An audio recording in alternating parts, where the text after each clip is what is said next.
కేవలం pictures చూపించుకుని graphics తోటి మొదటి 5 years అయిపోయింది. ఇప్పుడు సేమ్ ఇప్పుడు కూడా మళ్ళీ అదే స్టార్ట్ చేశారని అనిపిస్తుంది. సో మీరేం లేదు అని చెప్తున్నారు, కానీ ఆంధ్రప్రదేశ్ ప్రభుత్వం సుపరిపాలనకు ఏడాది 4.1 అని చెప్తున్నారు చంద్రబాబు నాయుడు. అంటే 4సారి ముఖ్యమంత్రి అయిన తర్వాత మొదటి ఏడాది గడిచింది 4.1 ఏడాది. అంటూ ప్రజల దగ్గరికి వెళ్తున్నారు, చేసిన అభివృద్ధి సంక్షేమం విజయాలు కూడా మేము ప్రజలకు చెప్తామని చెప్తున్నారు. ఇంచుమించు 100 pages ఒక పుస్తకాన్ని కూడా వాళ్ళు ప్రచురించారు దాని మీద. దానిలో మేనిఫెస్టోలో ఎట్లయితే అధికారంలోకి వస్తే చేస్తామని చెప్తారో అవే తిరిగి మళ్ళీ ఎక్కువ పేజీలు ఎక్కువ ఖర్చుతోటి ప్రింట్ చేశారు విత్ మోర్ ఫోటోగ్రాఫ్స్. 2-3 అంశాలు ఏవైతే చేశారో అవి మొదట్లో పెట్టారు. లైక్ 4,000 rupees పెన్షన్ ఇచ్చింది కానీ,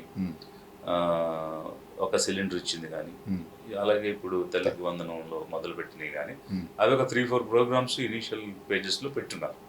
ఆ తర్వాత అన్ని ఇవి వస్తాయి, ఇవి చేస్తాం, ఇది కేటాయించాం, దీనికి బడ్జెట్లో నిధులు పెట్టాం అని చెప్పుకుంటూ అధికారంలో ఉన్న పార్టీ హామీలు ఇస్తూ పోవడం ఏంటి? అది 1 year లో చేసామని చెప్పడం, కేటాయింపులు చేసామని చెప్పడం, ఇది వస్తుంది అనేది, ఇన్ని ఉద్యోగాలు వస్తాయి అని చెప్పేదాన్ని చేసామని చెప్పడం, అంచనాలు చెప్పడం. అసలు ఇది ఏ రకమైనటువంటి పాలన, ఏ రకమైనటువంటి జవాబుదారితనం ఇది?